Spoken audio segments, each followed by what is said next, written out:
Good deal. Thank you, Joe. All right, up next, we have two guests who were classmates at Notre Dame about 10 years ago. And you say, oh, that's not that interesting or unusual. Well, they were not just any classmates. This is a grandfather and his grandson.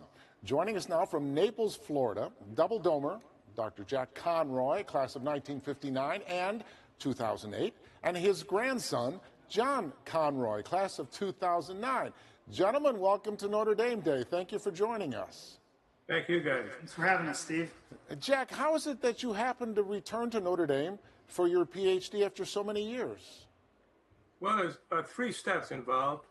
First step is the fact that my local pastor had the idea that since I graduated from Notre Dame, I certainly should be able to teach scripture for the parish. Rather than disabuse him of that fact, I contacted Greg Sterling, a professor at Notre Dame in the theology department, and he began to help me.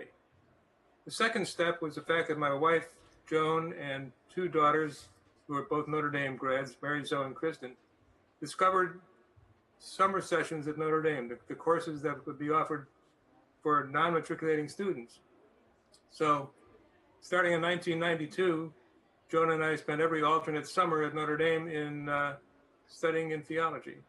The final step was the fact that after that many years, Greg Sterling decided he's going to either get me a degree and get rid of me. So he let me into the PhD program through the Center for the Study of Christianity and Judaism and Antiquity. That's a mouthful, but it basically has to do with the scriptures from about 200 BCE to about 400 CE. Wow. And that became the specialization that I have. Wow. Well, it really was kind of a logical path to end up back under the Golden Dome. John, I'm understanding you have grown up in a Notre Dame family. Yes, absolutely. It all started at the top with this guy, and he had three kids, my father and my two aunts. All three of them graduated from the university. And so I was indoctrinated at a very young age, going up to football games, being a part of the experience, and fell in love with the school at a very early age. So much so that I'm one of four kids, and my sister went to St. Mary's. My younger brother is a double domer, and my youngest brother, Michael, is a junior right now at the school. So. Nice. Hey, you can't have too many domers in a family. I think we can all agree on that.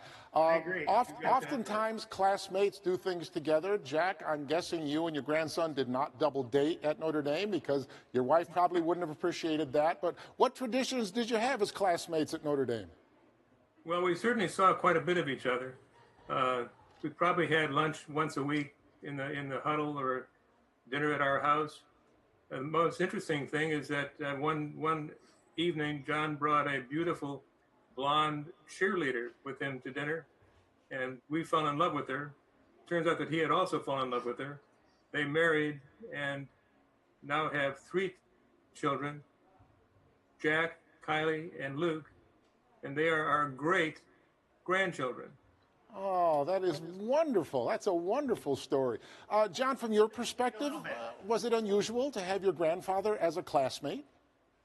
It was definitely unique. Obviously, we didn't have any classes together, but it was great seeing him around campus and meeting up for lunch in between my classes and in between his classes. So very interesting dynamic, but it was a lot of fun.